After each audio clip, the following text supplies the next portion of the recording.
official, we sent Pastor Katie to the Holy Lands and all we got was this lousy adult forum. So you can look at these more closely, but I didn't buy a lot of stuff, but I did buy maps because I've always liked maps and I think it's helpful. And I'll show a couple things on the screen. This was the map provided by our travel agency. This is one I picked up at the Franciscan bookshop, which shows the Galilee of Jesus' time. So that's this part up here. That's Galilee. And Jerusalem is here, so it kind of gives you a little perspective. And then this is Jerusalem, the old city. That gives you a little bit of an idea of what that all looks like. And this is the modern day Jerusalem today. And we'll talk a little bit about all those different kinds of things and different sorts of perspectives. So I'll leave that up so you can see it, but I'll start with a little map now. So here's the modern state of Israel, Palestine. This land is about the size of Delaware. It's not a very big place. And that's kind of useful to remember as you look at these maps and think about these things. I think I read it's like a fifth of the size of Lake Michigan. So it's not very big, and yet big impact. Big, big. Yeah, And they're always walking. They're always walking everywhere. It makes a little more sense. You're like, okay, I see how that works when you're actually there.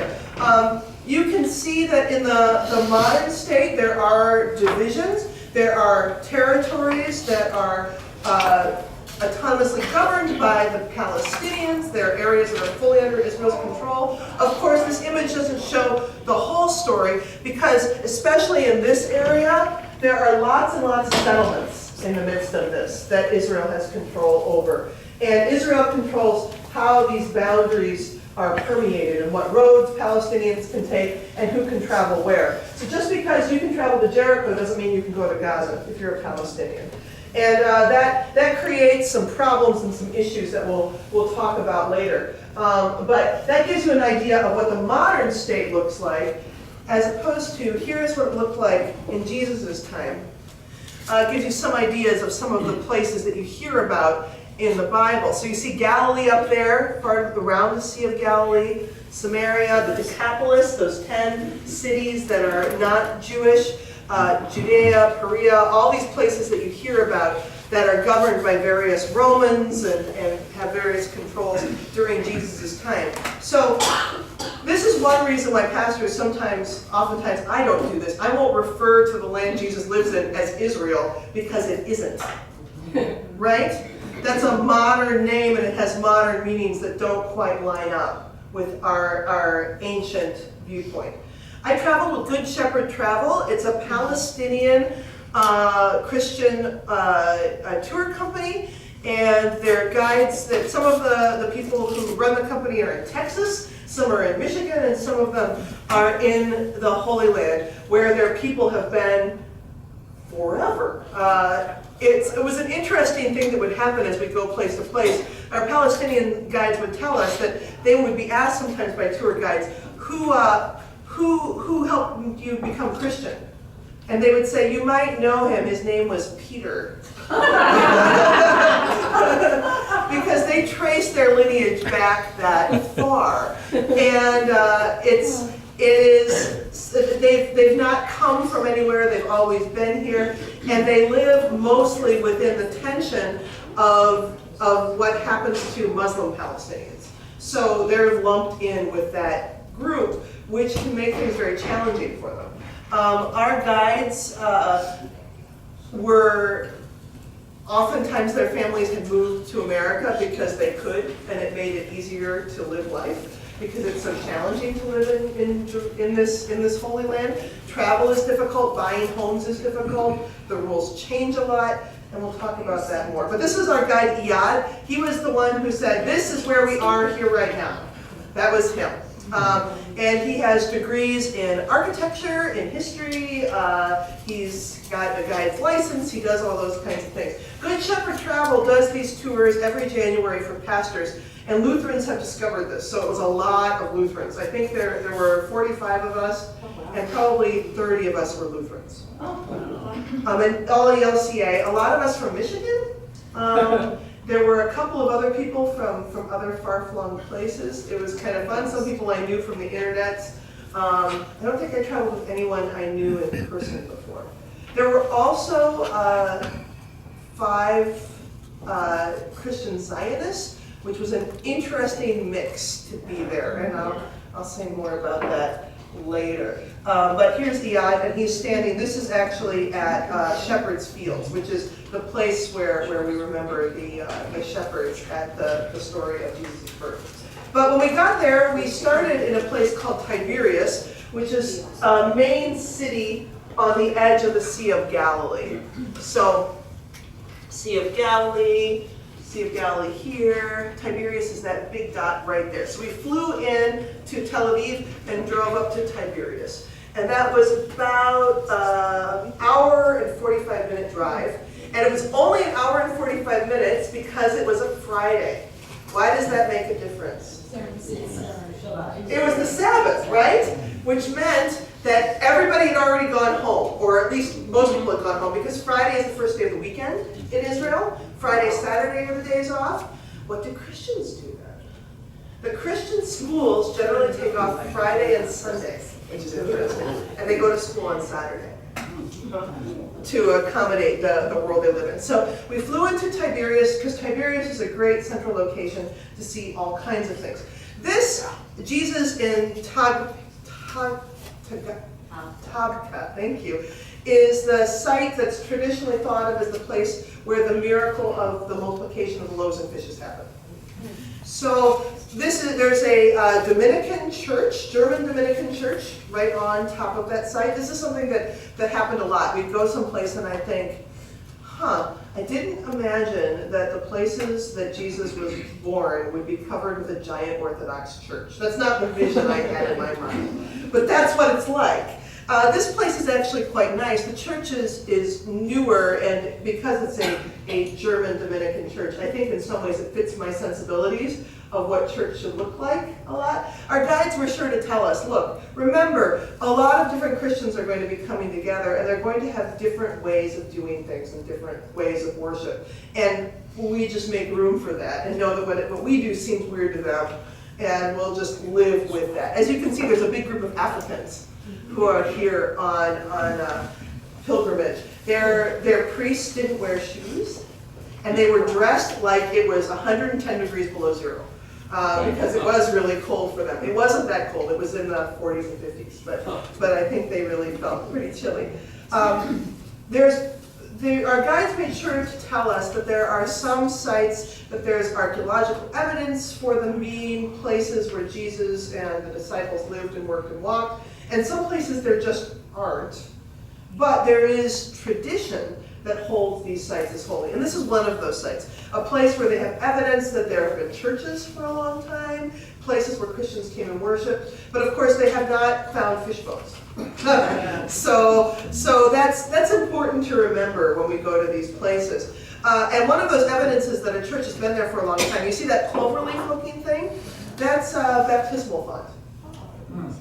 And people would be dunked in this baptismal font in different directions. This particular stone came from a long way away, so kind of cool. Here's the church interior. There's a close-up of the mosaic of the loaves and fishes, which is a copy of an ancient mosaic. I don't think this is the original one.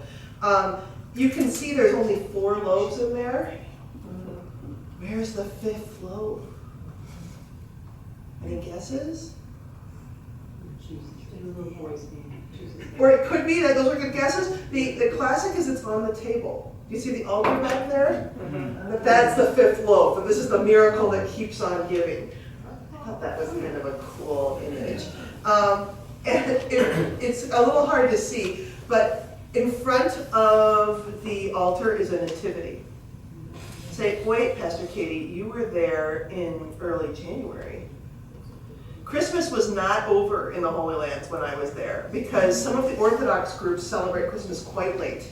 And so in a lot of ways, the churches just sort of hold on to Christmas as long as they can. I guess that's because they don't have a Thanksgiving kickoff for Christmas. So instead, it goes deeply into January, and that was kind of fun. So everywhere there was a Christmas tree in here. You see the edge of it right here, a very German-style Christmas tree. We did not see a lot, but it was a cypress tree because they don't have evergreens like we do, which is kind of interesting. And then there was a very lovely nativity. This church, like a lot of churches in the Holy Lands, had alabaster windows, which is beautiful. Instead of stained glass, very thin pieces of stone. Lovely to look at. Outside, there was a guy making pomegranate juice, and this was a pretty ubiquitous thing in the Holy Land. You could buy pomegranate juice nearly anywhere. And it was, like most things in the Holy Land, more expensive than I had imagined. So that cup of pomegranate juice, I think, cost $4. Sometimes it cost $6. And it cost dollars. I never changed money the whole time I was in the Holy Lands. Dollars were used just as ubiquitously as shekels. And in fact, people would give you change in dollars, or even in quarters. I was given back quarters sometimes, which was kind of weird. And they would do it at every place, from a like your typical grocery store to the guy on the street. Everybody had a calculator to do the exchange rate. The exchange rate is almost 4 shekels to the dollar. After this, we went up into the hills to a Greek Catholic church where a kind of a modern day saint of the Palestinian state lives. We saw it all decorated for Christmas, and they definitely have different decoration styles. I don't think the Worship and the Arts Committee would approve of hanging Christmas balls on the cross, but this is their thing, and I love this nun who's speaking in Arabic. You see her, this holy saint. She's got this big Arabic thing to say. We met with this is the Archbishop of the Greek Catholic Church in the Holy Lands. His name is Elias Shakur. He wrote a book called Blood Brothers about his experience of being a Christian living in the Holy Lands at the time when the Israeli modern state was created. His family lost their homes, their villages.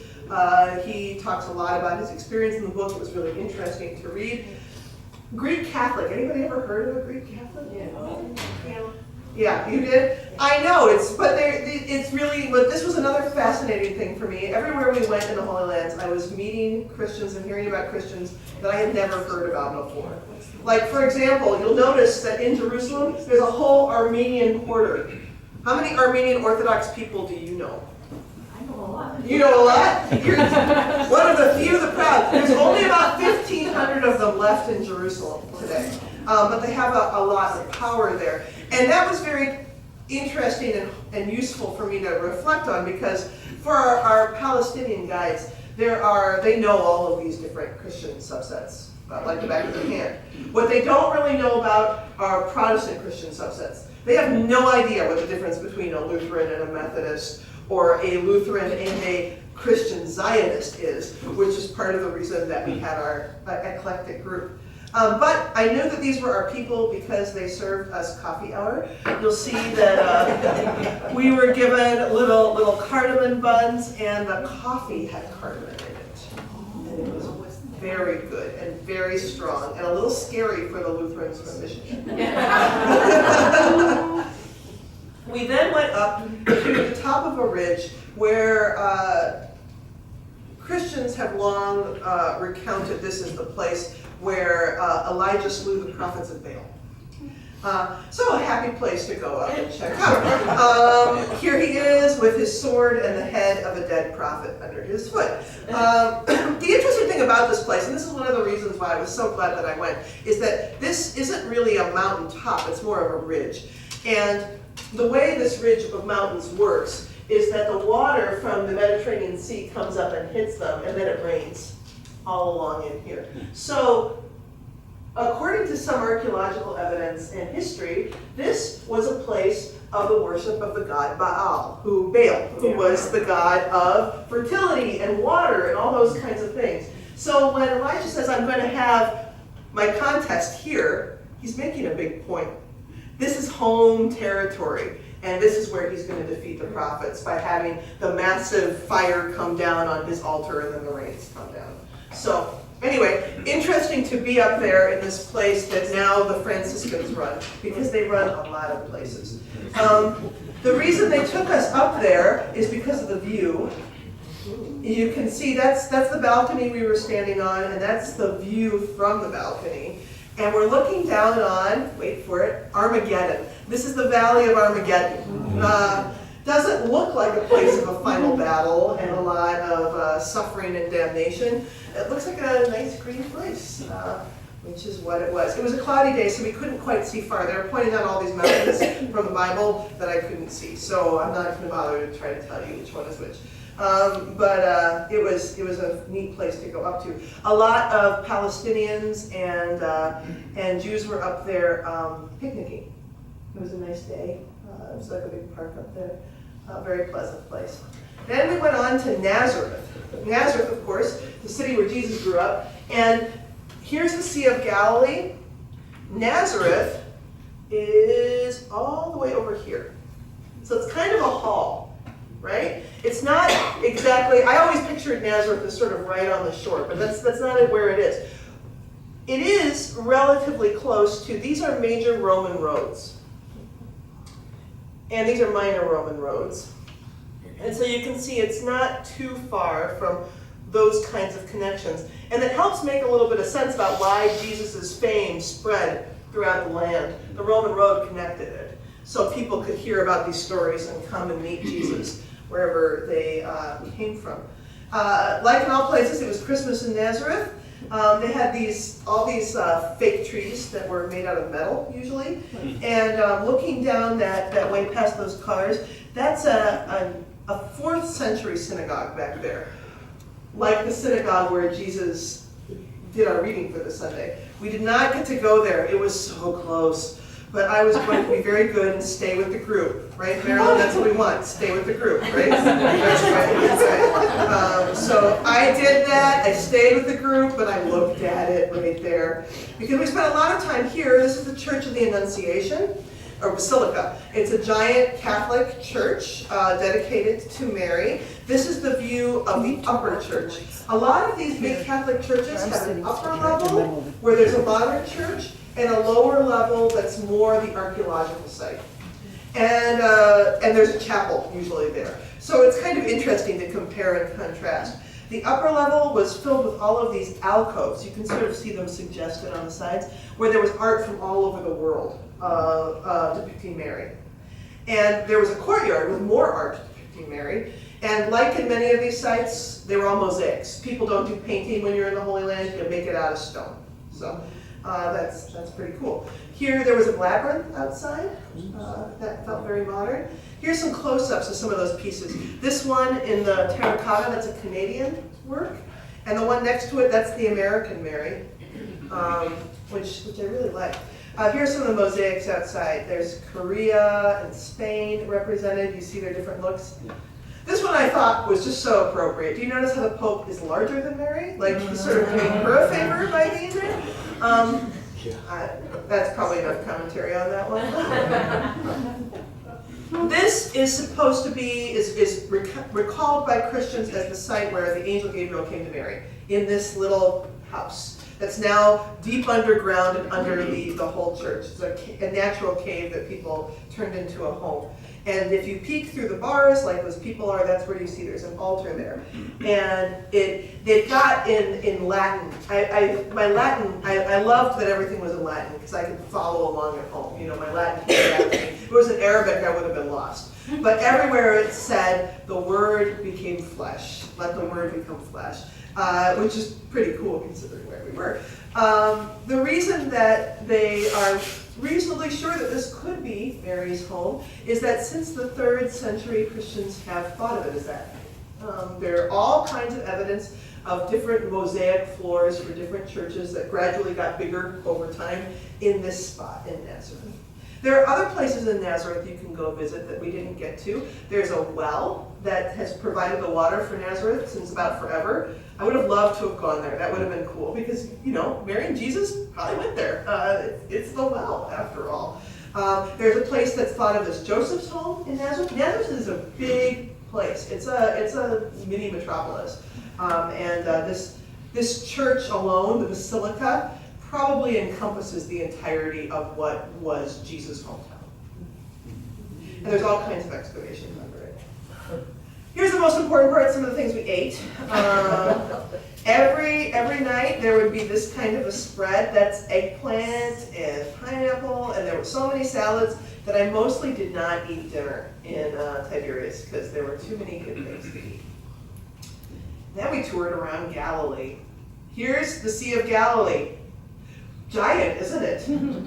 It's not very big. The Sea of Galilee has changed since Jesus' time. There used to be this big marsh that dumped into, that was between the Dead Sea and the Sea of Galilee, and it isn't anymore. They've done damming and they've changed things up. So the water is very controlled into the Sea of Galilee, and it's much murkier than it used to be, apparently, consequently, or that's what they tell us. But the sea was calm. I don't think they're doing commercial fishing anymore. Somebody asked if they were still doing that. I didn't see any evidence of that. There were pleasure boats, and there were this kind of boat. A bunch of years ago, they found, when the sea was at a record low, they discovered the remains of a boat from Jesus' time. And they preserved it, and they stuck it in a museum, and then they built a bunch of replicas, and this is one of them. So you get an official certificate when you get off that you were on the Jesus boat. And this boat had ample room for the 45 of us to sit on the benches, to go for a sail, and they have a whole little shtick that they do out there, which we did not do all of. I noticed that the boats kept coming back, flying all these different flags. And what they generally do is they take you out into the middle of the Sea of Galilee, and then you sing your national anthem, and they pull up your flag. And the Americans were like, well, maybe we can do a Bible study instead. But they had, but I was wondering, there were Brazilians, there were Koreans. It was really something to see all the different groups who came to this place. They also had the group dance the Hava Nagila on the boat. And yeah, so it was an interesting experience sailing on the Sea of Galilee. There we are. There I am with some of the pastors from Michigan. Yeah, I think they're all from Michigan. And I took my knitting, so I didn't have to dance the Hava Nagila. Thanks, God. We then went up to the Church of the Beatitudes. This is the place that has really no evidence in history that this is where the Beatitudes happened, which greatly pleased me because there's another giant Franciscan church plopped on top of it. And it had, I think, the most garish of the baby Jesuses inside. Different strokes for different folks. This is what they do in the Holy Land. The Beatitudes were carved on the ceiling. Probably why I didn't like this site, if I'm being truthful, is this is where we had our worship service. There were a lot of these little worship service pods all over the place. And our group was all Lutherans from all over the place mostly. And we couldn't help but notice that everywhere we went, and particularly here, everyone who was asked to serve was male. It was only after we went to the site that we figured out why. It's because the Franciscan sister said it's fine that for Protestant type service, provided that a woman doesn't do anything. Not even lead the song. Which I thought was kind of crummy. So but we did have a worship service with communion. It was Sunday, and it was there. So there you go. Here is Chorazin, which is a place that gets only about 30 seconds of message of info in the New Testament. It's right here. Jesus says in one part of the Gospels that Chorazin will be destroyed for its unfaithfulness, along with Bethsaida and Capernaum. So, yay, Chorazin. People generally take that to mean that Jesus spent time in Chorazin teaching. Maybe some things happened there. It's just not specifically mentioned. I thought it was a cool site because Chorazin, this is probably mostly built from the 3rd and 4th century, not from when Jesus was there, but later. But it's built out of materials that the villages in Jesus' time would have been made out of. This is the local basalt. So all the buildings in Jesus' time would have been made out of this dark colored stone. And this is the synagogue. So it's kind of fun to wander around up there. This is like the bishop's chair. The real one's in the museum, but they have a replica of it. And here was something cool. This is, the basalt doesn't stay in one piece very well. And so they use these arches so they can put very narrow strips in the roof. The arches are probably only about that far apart. So they've got all these long, narrow rooms, which is sort of an interesting way to imagine what a home would have been like. And because the rock was so fragile, what they did instead was they would build their homes around big courtyards. Because you couldn't get a big enough room for your whole extended family to gather together, so the whole extended family would gather in the courtyard. And that's where you do your laundry and chat and do all those things. Yeah, yeah. So that was kind of cool. And also, it's hard to see in here, but this is the rocks, and the rocks were full of rock hyraxes. They look like groundhogs. Here's one here, and here's one here. And the thing I know about rock hyraxes is that they are not kosher. You cannot eat them. Lucky for the rock hyraxes, I guess. Would you want to? I don't know. I haven't eaten guinea pig, but this is something they always have you do. They have you go and eat St. Peter's fish. This is a tilapia. I don't think St. Peter deep fried it, but there are French fries. But it's kind of fun to eat a whole fish on a plate, you know? No. Trisha's not doing that, huh? You could also get a plate, or I think you could get chicken. Just like Indian chicken. But that's a lovely fish. This is the church that is at the base of where the Church of the Multiplication of the Fishes is. This is a church built on the site that's remembered by Christians as the site where Peter was received back into Jesus' good graces after the resurrection. It's called the Primacy of Peter. This is where they had the great catch of fish. And the reason that Christians think this was the site is this is where some natural streams flow into the Sea of Galilee, and so it's a good place for catching a lot of fish. These churches.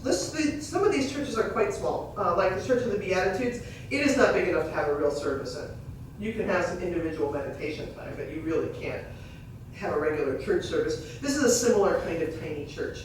And you can see how far the water level has receded because this church used to be practically in the water. So you can see that the water line all over here.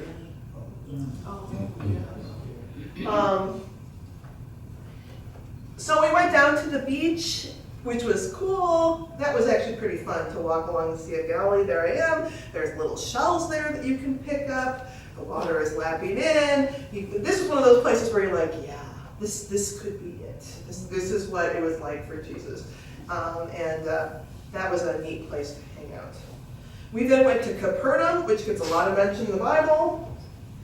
This build is all post-Jesus, probably anywhere from the 4th to 7th century.